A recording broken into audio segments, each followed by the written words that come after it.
Bom dia então para todos, tá? Estamos iniciando mais uma aula. De antemão, eu vou pedir desculpas pelas aulas que não deu para a gente ter essas semanas que passaram, tá? Para quem ainda não sabe, eu fiquei com Covid, então assim, tava difícil ficar olhando a tela do computador por causa da dor de cabeça e tudo mais. Então, foi bem complicado, mas estamos aí de volta, né? Firme e forte. Pedir para vocês preencherem a presença que eu mandei no chat, tá? E falar um pouquinho também como é que está funcionando a questão de presença para a FUNEC.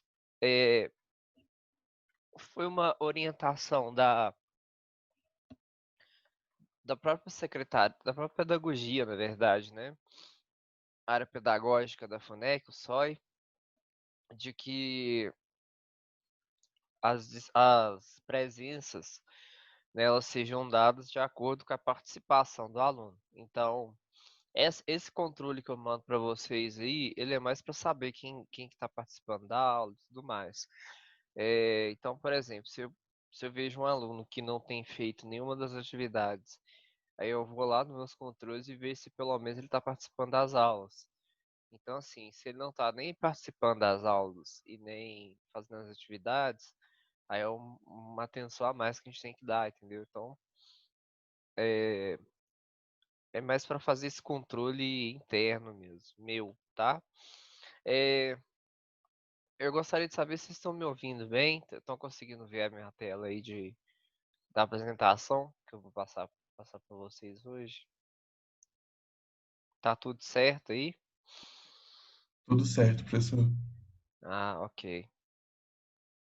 É, Continue preenchendo o formulário, tá? Quem chegar depois, quem estiver chegando agora, é só me falar que eu mando o link de novo, tá? Então vamos começar então. A gente viu as últimas aulas sobre o diagrama de atividades e sobre o diagrama de sequência, tá?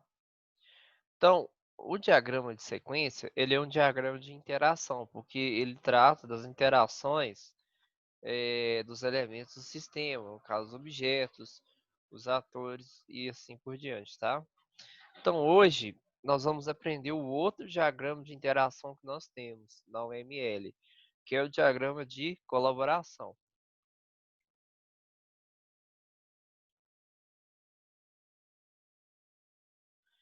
É, Será que eu coloquei para gravar assim? O diagrama de colaboração, gente, como o diagrama de sequência, eles são usados para mostrar interações de objetos. Então, se vocês procurarem, pesquisarem no Google ou em qualquer fonte, um livro sobre o ML, algo nesse sentido, vocês vão ver que o diagrama de sequência e o diagrama de colaboração, eles são chamados de diagrama de interações, porque eles demonstram as mensagens que são trocadas entre os objetos, tá? Então, eles são chamados de diagramas de interações, como eu já falei aqui. Os diagramas de interação eles ajudam a construir o sistema. É, Na verdade, ele mostra mais como que vai funcionar o comportamento do sistema. E aí a gente vai ver a diferença do diagrama de colaboração, que eu estou passando para vocês hoje, para o diagrama de sequência, tá? Bom, vamos lá. Vamos falar um pouco sobre o diagrama de colaboração. Ele dá ênfase aos objetos que participam de uma interação, no caso, enviar e receber mensagens. Ele mostra a interação sem a dimensão do tempo, mas inclui as ligações entre os objetos. Por exemplo, no diagrama de sequência, a gente tem mais ou menos a ideia de que para um objeto começar a ser acionado, ele tem que receber a mensagem de outro objeto. Então, você tem mais ou menos a noção de tempo que aquele objeto vai ser acionado, entendeu? Aqui a gente já não tem essa dimensão de tempo. Assim, pelo menos ele inclui as ligações entre os objetos. Então vocês vão ver como é que vai funcionar, diferentemente do outro, tá? Os diagramas de colaboração eles são usados para modelar cenários, né? E cada cenário descreve uma possível sequência de eventos e ações, tá? Então, o que que é um cenário? Quando a gente fala assim, em teatro, por exemplo, a gente tem um cenário, né? No caso, é o ambiente que você desenvolve. Então, você está lá vendo uma peça no teatro, e a peça se passa dentro de uma casa, por exemplo. Então, lá tem uma mesa, tem um sofá, algo assim, tá? Então, aquele cenário ali é basicamente para dar o ambiente, tá? Então, quando a gente fala que o diagrama de colaboração ele é usado para modelar os cenários, é para vocês pensarem em como que o ambiente do sistema vai ser para poder funcionar, né? E cada cenário desse, ele vai descrever uma possível sequência de eventos e de ações, ou seja, de coisas que precisarão ser executadas, tá? Para casos de uso complexo, são feitos vários diagramas de colaboração. E cada diagrama de colaboração, ele tem o intuito de ser simples e fácil de entender, tá?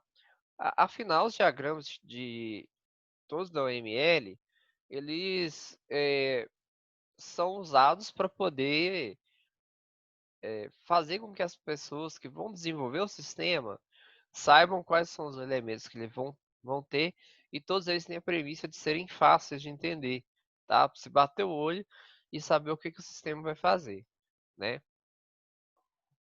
Ahn, Bom, como é que funciona o diagrama de colaboração? A interação ela começa a partir de um ator, né? Um ator a gente já sabe o que que é, na verdade é uma pessoa ou um sistema externo, tá? Um outro sistema.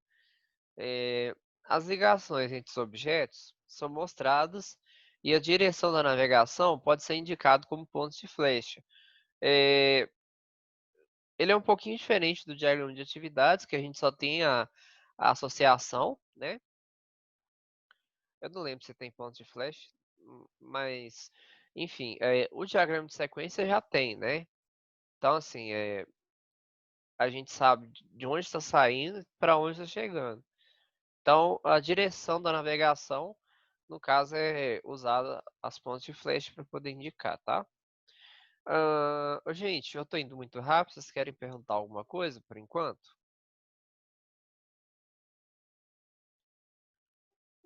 Então tá. Então vamos continuar então. As mensagens são exibidas junto das ligações com uma seta direcionada. Então, vai ter lá o objeto, vai ter lá a ponta da flecha e também vão ter as mensagens. No caso, as mensagens seriam como se fossem as funções, né, de uma classe. Quando a gente tem uma classe, a gente tem os métodos, e os métodos definem o comportamento daquela classe. Então, assim, a gente vai ter várias funçõezinhas e cada uma vão ser as mensagens que aquele objeto vai mandar para outros, tá? E as mensagens elas são numeradas para mostrar a sequência deles. Então, assim, a gente tem os números de cada mensagem para mostrar em qual que vai ser a ordem, né, que aquelas mensagens serão executadas. Então, quais são as diferenças, né, do diagrama de colaboração para o diagrama de sequência? O diagrama de colaboração ele tem o objetivo de dar ênfase à estrutura organizacional dos objetos que enviam e recebem mensagens.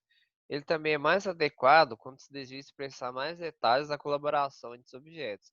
Então, assim, o foco do diagrama de colaboração é mais a troca de mensagens de um para o outro, tá?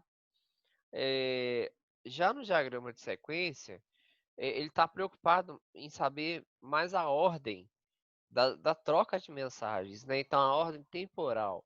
Qual que é o tempo em que um objeto vai receber uma mensagem e vai reenviar, né? Ele é mais simples de usar quando se deseja mostrar apenas sequências de interações. Então, assim, aqui a gente tem mais foco em mostrar como que os objetos vão se comunicar um com os outros. Aqui não, aqui a gente já tem o foco aqui é mostrar mais ou menos a sequência, no caso, quando que um objeto recebe uma mensagem e para onde que ele manda, entendeu? Aqui a gente não tem aquela linha do tempo, né? Não sei se vocês lembram. Deixa eu abrir o Star aqui. Deixa eu mudar aqui a compartilhamento. Eu só espero ele carregar.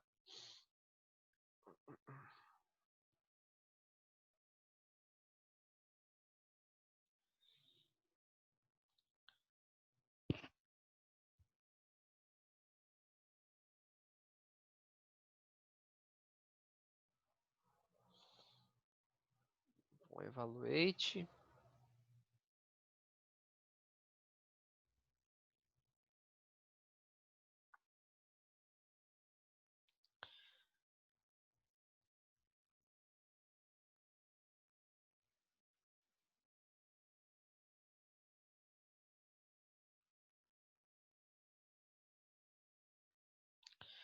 Então, ó, deixa eu dar um new share aqui. Tá aqui. Então, pessoal, quando a gente usa um diagrama de sequência, e a gente vai colocar os objetos aqui, né? A gente vê que essa linha pontilhada aqui diz respeito à linha de vida do objeto. Ou seja, quando o objeto vai começar e quando ele vai deixar de existir no sistema, tá? Todos aqui tem ponto de flecha mesmo. Então, quando uma mensagem é enviada, a gente tem aqui o foco dessa mensagem, né? Então, a preocupação maior do diagrama de sequência é mostrar qual que vai ser a sequência de execução do sistema e quando que ele vai começar e quando ele vai terminar, né? Então, por exemplo, a gente tem um delete message aqui, ó. Deixa eu ver se eu consigo botar ele aqui. Aqui, ó. Esse destroy aqui, por exemplo, ele destrói o objeto, tá? Isso aqui vai acontecer em alguns casos, quando a gente estiver fazendo a interação do sistema. Por exemplo, se a gente está fazendo um pedido e o pedido é cancelado, aí a gente destrói o objeto do pedido, onde a gente teria cada objeto seria um item de pedido, por exemplo, tá? Então você manda cancelar o pedido, ele destrói o objeto. Então, assim, a gente sabe quando que vai começar o objeto e quando talvez ele vai terminar, por exemplo. E assim por diante, tá? Então, voltando aqui, o foco mais do diagrama de colaboração é mais mostrar como que os objetos vão comunicar entre si e não quando, entendeu? Então, é isso. No diagrama de colaboração, existe um caminho que ele vai indicar como um objeto está vinculado ao outro, tá? E nele também existe uma ordem, um número de sequência para indicar a ordem temporal da mensagem. Então, por exemplo, aqui tem aqui validar, 2, criar, tá? Aqui a gente poderia entender como se fosse um método, tá? Do, método de uma classe. O diagrama de colaboração ele mostra os objetos das classes, né? Então, o que que é um objeto? É uma instância de uma classe, tá, gente? Que participa das interações, mostrando os vínculos, né, as ligações entre os mesmos, e descrevendo as mensagens que os objetos recebem e enviam. Alguém quer perguntar alguma coisa?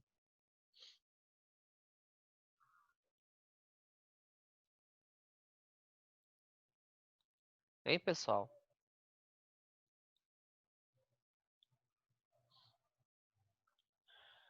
Beleza, vamos continuar então. O diagrama de colaboração são isomórficos.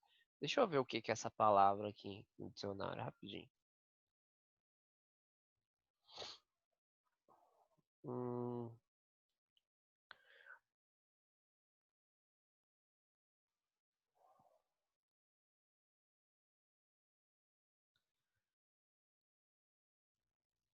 isomorfismo.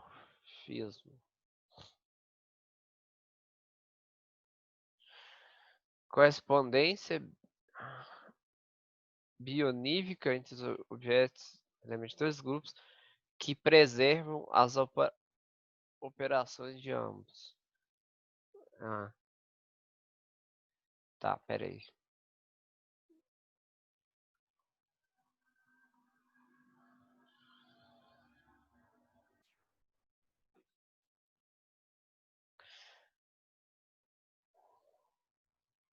Ah, eu acho que ele preserva as mesmas propriedades de um para o outro, tá? Respeitando as operações, são chamados isomorfos. Tá. Ele mantém as mesmas propriedades, não precisa fazer distinção entre eles. Então é isso. Deixa eu voltar aqui. Vai.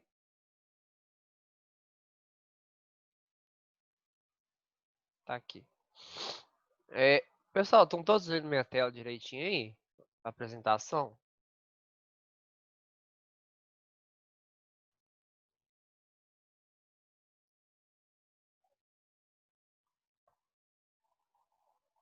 Ah, então tá bom.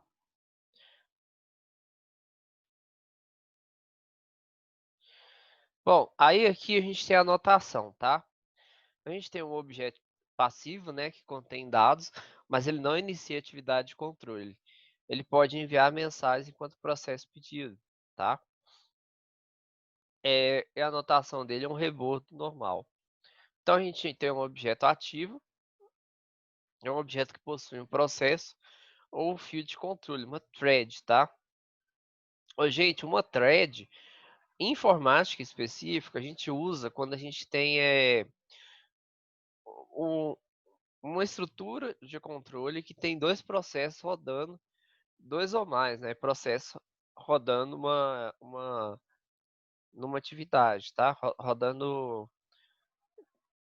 dois processos, dois ou mais processos diferentes, tá? E pode iniciar uma atividade de controle. Então, a anotação dele é um rebordo espesso e pode se indicar estereótipos, né? Process e thread, tá? Um ator a gente já sabe como é que é. Um objeto externo, pode ser uma pessoa, pode ser um sistema e tudo mais. Aí é um bonequinho, né? Aí é um objeto composto, né? Um objeto que agrega outros componentes, né? E a anotação dele é objetos, componentes, ligações entre componentes dentro do objeto composto, tá? Ok, vamos continuar. A anotação dele é um retângulo, né? Representa o objeto, que no caso é uma instância de uma classe, né?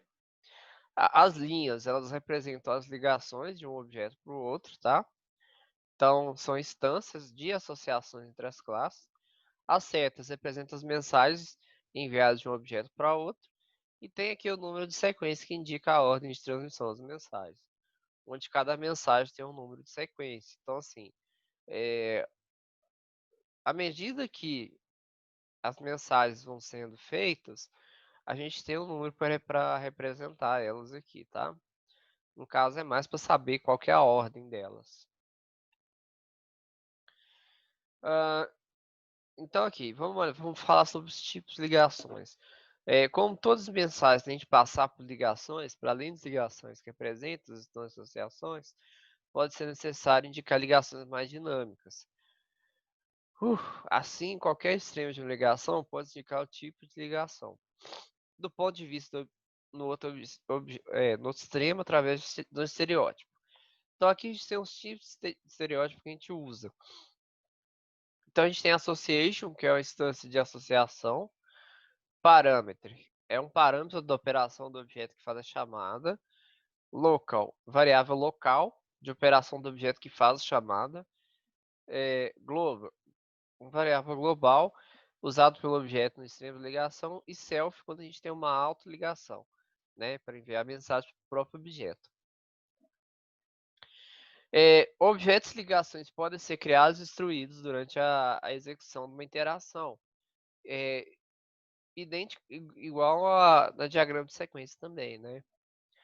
Então, a anotação dele, a gente tem o new, criado durante a interação, destroyed, destruído durante a interação, e transient, criado, destruído durante a interação.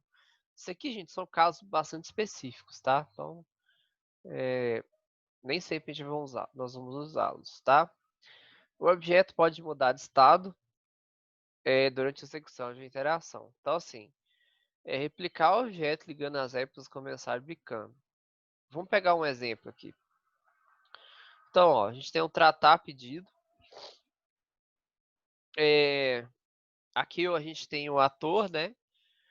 O ator, ele vai começar a mensagem. Aqui a gente tem as associações do ator com os objetos. Então, a gente tem um P pedido aqui, ó. Aqui a gente começa, né, tratar, a gente tem uma função tratar pedido. Então, a gente muda o estado do pedido, tá? Depois a gente vai falar também sobre diagrama de máquina de estado. Então, o estado dele ele passa a ser pendente, tá? E aqui a gente tem um estereótipo, né? Depois que a gente muda aqui para o become, né? O estereótipo become, P pedido, estado vai mudar para satisfeito. Depois que já tratou todo o pedido, por exemplo, tá? Esse aqui é só um exemplo simples. Então vamos pegar um exemplo de um diagrama de colaboração. A gente tem aqui um objeto da classe computador. A gente tem aqui uma mensagem imprimir, que passando uma variável chamada arquivo. Aqui tem um servidor, um objeto do servidor de impressão. E aqui, ó, como que a gente sabe quando ele vai para onde que ele vai continuar primeiro? Primeiro ele manda para cá, ó, imprimir arquivo na impressora, quando a impressora está livre, tá? Quando a impressora está ocupada, então a gente armazena o arquivo. Aí, tirando do ocupado para o livre, ele vem para cá e imprime, tá? O exemplo 2.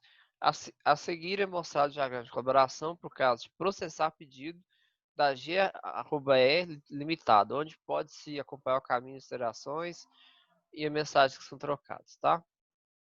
Então vamos lá. Tá um pouquinho meio bagunçado, mas dá pra gente entender, ó. Aqui a gente tem um balconista, que ele é o ator, né? E aqui a gente tem um objeto tipo cliente, onde a gente tem uma mensagem chamada validar. Então, primeira coisa, ele valida o cliente, tá? Quando a gente tem essa associação aqui que vai e volta nela, significa que a gente tem uma self-message, tá? Uma mensagem automática para ela própria. Bom, faltou 10 minutos só. Enfim, aí a segunda mensagem aqui é criar, depois adicionar produto, depois opa, 2, 3, cadê o 4? 4 é aqui, ó. Então aqui a gente cria e adiciona. Então a gente tem a associação do balconista aqui para o objeto pedido, né? Do tipo pedido.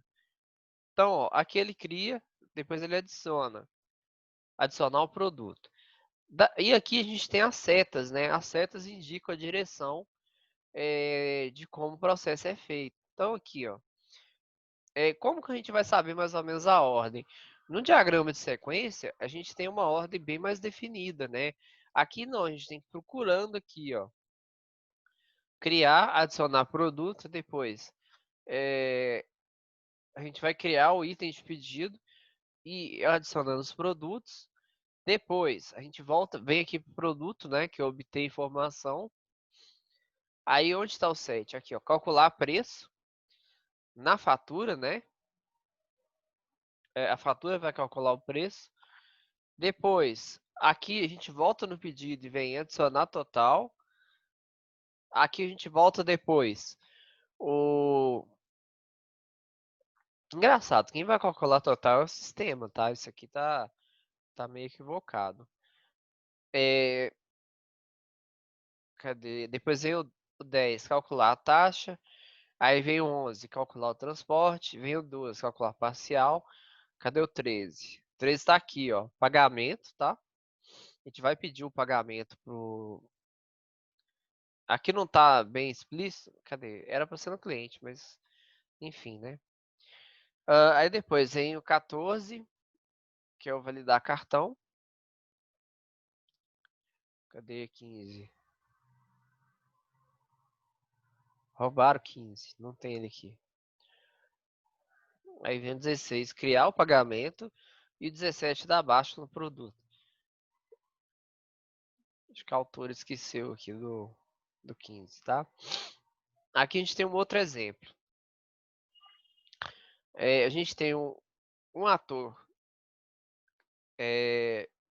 do caixa, um ator do contas receber, um ator administrador de cartões, um objeto controlador de venda e um objeto de venda, tá?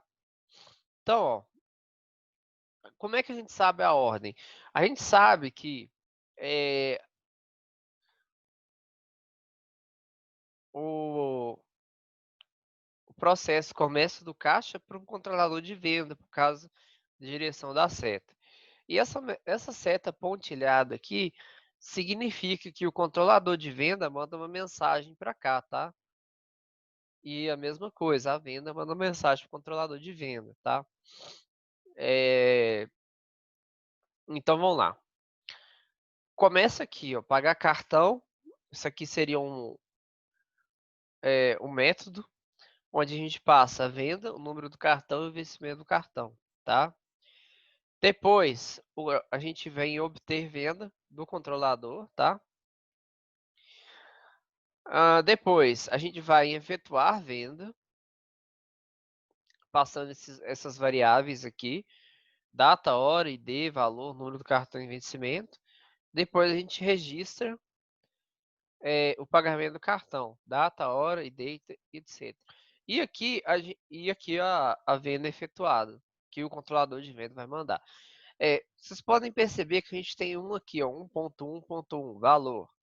1.2.1, número de transação. Então, isso aqui diz respeito a como se fosse uma submensagem dessa aqui, tá? Não são as mensagens que os objetos vão responder e tudo mais.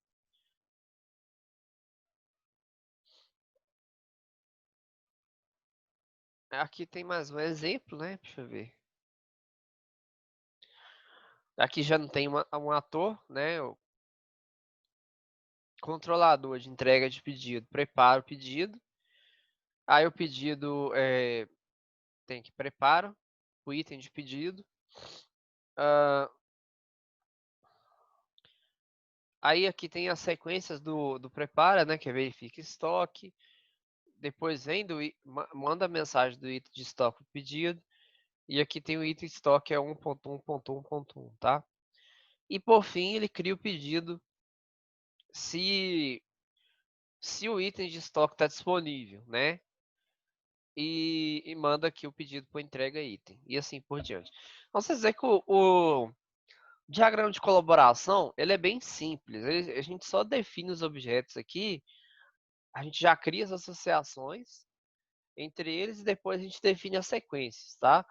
O diagrama de sequência, visualmente, até para entender ele é melhor. Esse caso aqui ele é mais focado em definir as associações de um objeto para o outro e qual que vai ser as mensagens trocadas entre eles, tá? O diagrama de sequência é mais para saber o tempo mesmo. Então, Sobre essa aula, vocês têm alguma dúvida? Vocês querem falar alguma coisa? Todo mundo aí já preencheu o formulário? Vou mandar de novo no chat aqui pela última vez. Vocês querem perguntar mais alguma coisa? Falta 3 minutos só.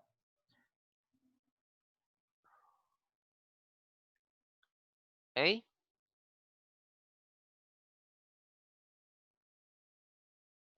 Bom, só falar um pouquinho sobre a frequência, tá? Acho que eu já tinha falado, mas eu vou repetir. Aí, essa frequência, ela é definida com as atividades que eu passo no mês. Então, assim, eh, então se eu passo 2 atividades no mês, a gente tem 4 aulas no mês, né, então, assim, a pessoa que fez os 2 exercícios ganha as 4 presenças. A pessoa que fez um exercício, ela ganha 2 presenças, e se ela deixou de fazer um, ela ganha 2 faltas. É mais ou menos assim. Então, se eu lançar cada semana eu lançar um exercício, então for 4 exercícios, cada exercício que a pessoa fazer vai corresponder a uma frequência, tá?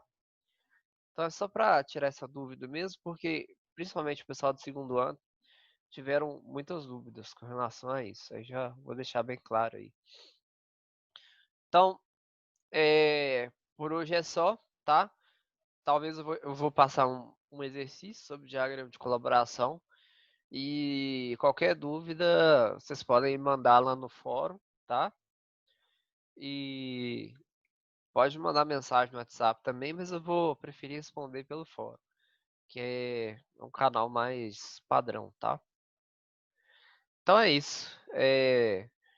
Bom fim de semana para todos vocês e até na sexta-feira que vem, tá? É isso, abraço.